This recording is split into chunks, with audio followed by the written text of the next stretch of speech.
Welcome back to my channel. I am Tiffany, if you didn't already know that, and today is another exciting back to school video, and I'm going to be showing you guys these two DIYs that you could do to your composition notebook, and I'm super excited. I love how these turned out, and I'm really bad at DIYs, so the fact that it turned out really cute means that you guys could do it too. So I would love to see what you guys do with your notebooks. If you guys do try it out, go ahead and send me a picture on Instagram. I will leave my info down here so you guys can send it over to me. Also, make sure to stay till the end of this video to find out who won the back to school giveaway, and thank you guys all so much for joining. I think I got about 110 people who got into the giveaway, so I'm really excited to announce who the winner is, and without further ado, let's get right on into these DIYs.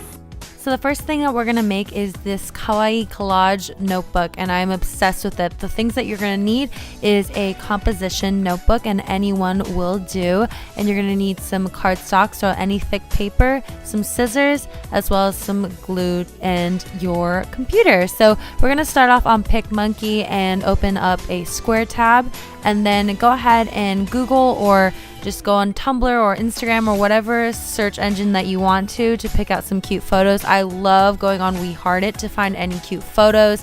If you guys haven't heard of We Heart It, you guys have to check it out.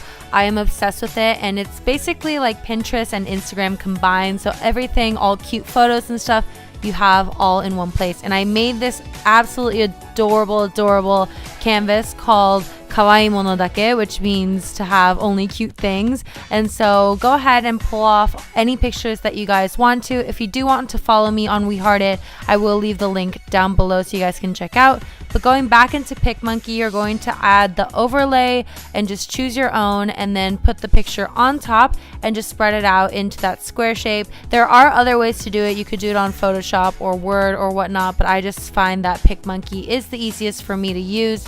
And once you have resized it to the shape that you want, go ahead and save it to your desktop or any folder that you have on your laptop.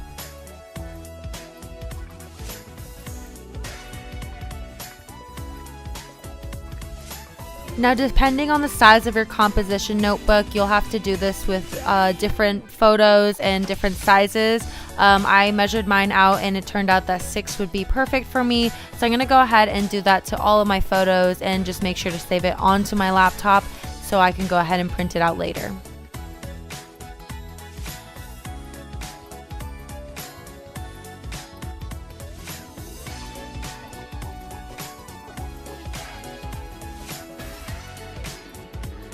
Now, once you're done with editing all of your photos, it's time to go ahead and print it out on cardstock paper. I found that cardstock paper is probably the best choice when it comes to making a notebook, just so it doesn't fray or bend at any place. And then it's time to go ahead and cut out your squares. Now, I actually measured my squares wrong, so I redrew it in with pencil, and that's the lines that I'm cutting on. But just make sure to measure correctly, because I did it wrong. But anyway, go ahead and cut out all of your squares, and yeah, listen to some good music. I was listening to some BTS while cutting out all of these photos. If you guys know what I'm talking about, you guys are awesome. Let me know who your bias is. If you guys don't know what I'm talking about at all, jump on the BTS wagon. Anyway, keep cutting those photos. Now it's time to work on the notebook. So the first thing that I'm doing is adding a layer of glue. I use both liquid and stick to make sure that everything's stuck together. And then go ahead and use another piece of cardstock and then just lay it over the composition notebook. And they do actually sell composition notebooks that are blank white, but I just couldn't find any of them. So you can skip this step if you do happen to find a blank composition notebook. And then I just went ahead and traced around it and then cut off the excess. Now go ahead and take all of your cute little photos and just lay them out on your notebook, and don't glue them on yet. Go ahead and make sure that your photos are in the order that you want them to and is an equidistance apart from each other. And then it's time to whip out your glue stick and start gluing all of them together. And always make sure to go ahead and do all of the edges, go around all the corners, and Yeah. I mean, it's pretty self-explanatory. I do probably the easiest DIYs because I'm just so bad at like arts and crafts. But I'm hoping that every one of you guys can recreate this because it's super, super cute.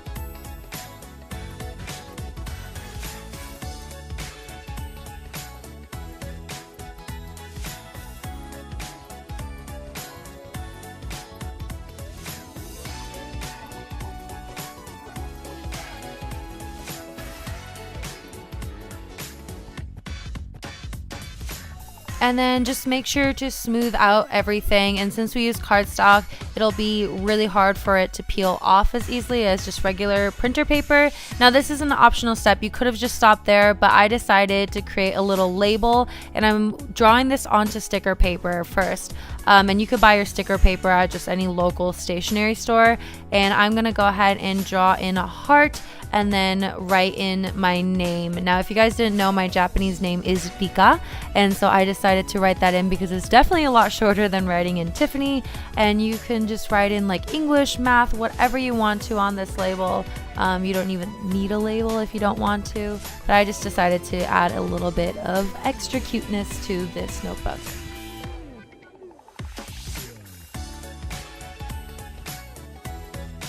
And then go ahead and cut out your little label.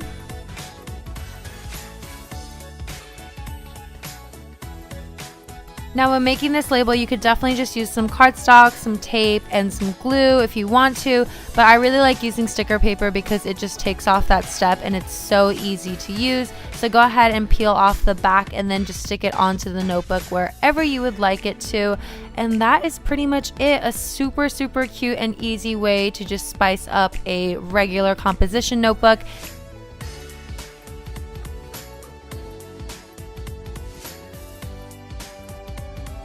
Now moving on into the next DIY, I'm going to show you guys how to make this watercolor lettered notebook. The first thing you're going to need is a composition book once again, as well as some cardstock again, some scissors, as well as some glue, and then you're going to need some washi tape and also some watercolors, as well as some Sharpie pens and your computer. So we're going to start off on PicMonkey again and go ahead and choose a paper size. And now it's time to go through all of the fonts to pick out what you want. Now you could really write any word on this. I decided to do hey because it was the easiest for me, but you could definitely write in like your subject, like math, science, history, whatever. But since it was just a demo to show you guys what it could look like, I just chose hey. And it's definitely going to take you a while to go through all of the fonts on PicMonkey. Once again, you can use a different program like Word or Photoshop or whatever you want. Just make sure to choose lettering that's easy to cut out later on, just because the thinner letters are very, very hard to cut out. Now once you have chosen your letters, go ahead and save that onto your desktop and then go ahead and print it out again. And I definitely recommend choosing a thicker paper to print this out, just because we are going to use it as a stencil. And make sure to definitely be very careful when doing this. It could be easier with a X-Acto knife, but I only had scissors, so I'm going to go ahead and cut out the inside part of the letter. And once again, listen to good music and continue to cut it out until I have created a stencil for myself.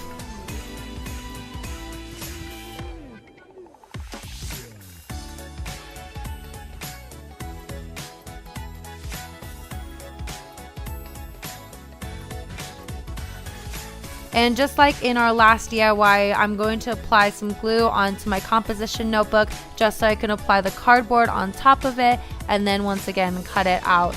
Now, as I said earlier, they do sell composition notebooks that are already plain. I just did not find any of them. So go ahead and get all of your supplies, and it's time to watercolor. I haven't done this since I was a little kid. I'm just going to go ahead and flip my stencil backwards, and then I'm going to go ahead and add some washi tape as close as I can to the lettering as possible. It did actually end up bleeding, so if you can find something that works better for you, definitely go ahead and try that. But once you're done with all of the washi tape, go ahead and stick it onto your notebook, and then it's time to start watercoloring. Now go ahead and use a brush or sponge or whatever you want. When it comes to this, there's really no like wrong way of doing it. Just make sure to hold down the paper on the sides, because as I said earlier, it does bleed through if you don't do that. And I just used the colors that I wanted to. I used a mix of some reds, some oranges, some pinks, and then I just watered them down so they turned out more of like a pastel color. Oh, I also wanted to ask you guys, make sure to leave it in the comments, but I really want to know when you guys go back to school, just because I don't really know how many more back to school videos I should be doing for you guys, or if you guys would still be interested after the next 2 weeks. Just let me know in the comments below. I would really like to know that.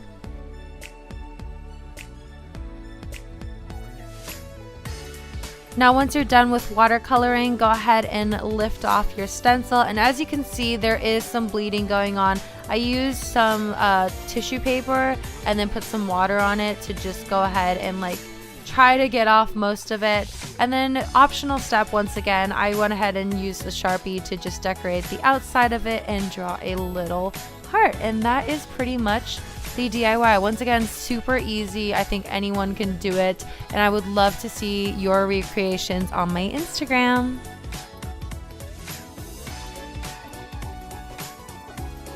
So I hope you guys enjoy that. If you guys do try it out, let me know if you guys do. But without further ado, let's go ahead and do this random processor to see who won the giveaway. So I'm just gonna do it right here while the camera is recording. It's processing right now, but thank you guys so much once again for, you know, subscribing, staying subscribed, and watching my videos every week. It really does mean a lot. And this is kind of like a small way to show you guys how much I appreciate you. So, oh, look at the winner has come. The winner has come. Yay, yay, yay. Okay, so the winner has popped up, and the winner of my back to school giveaway is, drumroll please, Dreaming Mari. You are my winner for my back to school giveaway. Obviously my camera had to die here when I was trying to announce the winners, but thank you guys all for entering. Dreaming Mari, make sure to go ahead and hit me up, send me a message either on my inbox or on the comments below, and we will get that package out to you. And make sure to contact me within this week so you do get the chance to hold on to that gift of yours, because if not, I will have to choose a new winner. Thank you guys as always for watching my videos. Go ahead and hit that subscribe button if you haven't already, and my social media links will be down here for you guys to check out. And if you guys haven't watched my last video, it will be linked over here for you guys to watch. As always, thank you guys so much for the support, and I will see you guys in my next video. Bye everyone. Mwah!